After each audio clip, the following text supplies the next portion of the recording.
जय हिंद दोस्तों। ऑपरेशन सिंदूर से पाकिस्तान के आतंकवादियों को लाल किया जा रहा है, पर लगता है कि थोड़ा बहुत सिंदूर देश के अंदर भी छिड़कना चाहिए।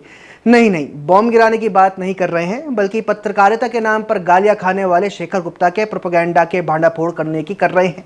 ऑपरेशन सिंदूर के लिए जब हम भारतीय सेना की पीठ थपथपाने में बिजी थे, उसी बीच शेखर गुप्ता के द प्रिंट ने रेडिकल इस्लामिस्ट मोहम्मद जुबैर को हीरो घोषित कर दिया। जी हां, द प्रिंट ने अंतरा बरुआ की लिखी एक रिपोर्ट पब्लिश की है, जिसमें उन्होंने भारत की ओर से मोहम्मद जुबैर को इंडिया के इंफॉर्मेशन वॉर का चीफ ही घोषित कर दिया। ये कब हुआ भाई? कैसा घटिया प्रोपेगेंडा है ये। अंतरा के आर्टिकल की हेडलाइन है कि ऑपरेशन सिंदूर की रात भारत के सूचना युद्ध के प्रमुख फैक्ट चेकर मोहम्मद जुबैर थे। अरे फैक्ट चेकर नहीं, उन्हें सोशल मीडिया की दुनिया के फैक्ट चेकर से जानती है, आप देखना भूल गई होंगी। दरअसल बायस्ड एजेंडा के साथ प्रिंट को चलाने वाले शेखर गुप्ता की यह सोची समझी साजिश है। ऐसी प्रोपेगेंडा रिपोर्ट्स के जरिए मोहम्मद जुबैर को लेजिटिमेट और क्रेडिबल सोर्स बना दिया जाएगा फैक्ट चेक के लिए। आने वाले समय में हिंदुओं के खिलाफ हमला हो, आर्मी ऑपरेशन हो या सरकारी योजनाएं, तब मोहम्मद जुबैर की रिपोर्ट को ही फैक्ट चेक का असली सोर्स मानकर प्रोपोगेट किया जाएगा, जिससे रेडिकल इस्लामिस्ट का एजेंडा भी चले और कोई इस पर उंगली ना उठा सके। साथ ही हिंदू महिलाओं के खिलाफ जो जुबैर की बायस्ड पत्रकारिता रही है, या नुपुर शर्मा के मामले में क्लिप काटकर जुबैर ने जो नफरत फैलाई थी, उन्हें ऐसी रिपोर्ट्स के नीचे दबा दिया जाएगा। आपको देखकर ही समझ आ रहा होगा कि शेखर गुप्ता अपनी साजिश को कितने सही समय और कैसे अंजाम दे रहे हैं। इन्होंने ये रिपोर्ट बनाई है और अब धीरे धीरे सारे वामपंथी हैंडल इसे शेयर कर जुबैर को शाबाशी भी देंगे। ये रिपोर्ट भी अंतरा बरुआ से लिखाई गई है। ये जनरलाइज करने और प्रोपेगेंडा फैलाने की एक टैक्टिक है। अल जजीरा भी अपनी रिपोर्ट्स हिंदू राइटर्स के नाम के साथ पब्लिश करता है, पर आप नाम में मत जाइए। ये डीप डाउन वामपंथी पत्रकार हैं जो सेक्युलरिज्म के नाम पर इस्लामिस्टों को सपोर्ट करते आए हैं। आप अंतरा की टाइमलाइन ही देख लीजिए।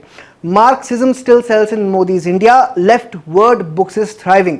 पाकिस्तान के नागरिकों में युद्ध की कोई इच्छा नहीं है, जबकि भारत संयुक्त राष्ट्र में समर्थन के लिए चुपचाप पैरवी कर रहा है। मॉक ड्रिल उन शानदार रूप से निरर्थक सेंटेंस में से एक है जिन्हें हम भारत में इस्तेमाल करना पसंद करते हैं, जैसे डेड बॉडी, रिवर्ट बैक, हो सकता है शायद, और संपूर्ण राजनीति विज्ञान। ये कुछ हेडलाइन और रिपोर्ट्स हैं जो अंतरा की टाइमलाइन पर आपको मिलेंगे। इसके अलावा उन्होंने उन फेक रिपोर्ट्स को भी अपनी टाइमलाइन पर दिखाया है जिनमें दावा किया गया है कि पहलगाम हमले के बाद भारत में हेट अटैक्स बढ़े हैं। अंतरा की टाइमलाइन पर आपको ऑपरेशन सिंदूर के समर्थन में या पहलगाम हमले के विरोध में कुछ नहीं दिखेगा, पर बिजली की स्पीड से उन्होंने मोहम्मद जुबैर को चीफ घोषित करने की रिपोर्ट लिख दी है। शेखर गुप्ता और उनकी वामपंथी साथी की इस हिमाकत पर लोग ही उनसे कह रहे हैं कि अगर ये डीप स्टेट द्वारा हायर टट्टू नहीं है तो I don't know what it is. Spectacularly puke worthy propaganda. Shame on you Shekhar Gupta, what kind of editor are you. एक यूजर ने तो यह भी लिख डाला कि मैं पहले प्रिंट की सदस्यता लेता था, लेकिन जब मैंने धीरे धीरे देखा कि वे कैसे प्रोपेगेंडा करते हैं, तो मैंने प्रिंट की सदस्यता लेना बंद कर दिया। अब तो शर्म कर लो शेखर गुप्ता। पत्रकारिता के नाम पर अपना वामपंथी एजेंडा कब तक चलाओगे? देश याद रखेगा कि युद्ध के समय भी आप पत्रकारिता के नाम पर सिर्फ अपना एजेंडा सेट कर रहे थे। द प्रिंट की सस्ती पत्रकारिता पर आपके क्या विचार हैं, हमारे साथ जरूर शेयर करें। वीडियो पसंद आई हो तो लाइक, शेयर एंड सब्सक्राइब करना ना भूलें। जय हिंद।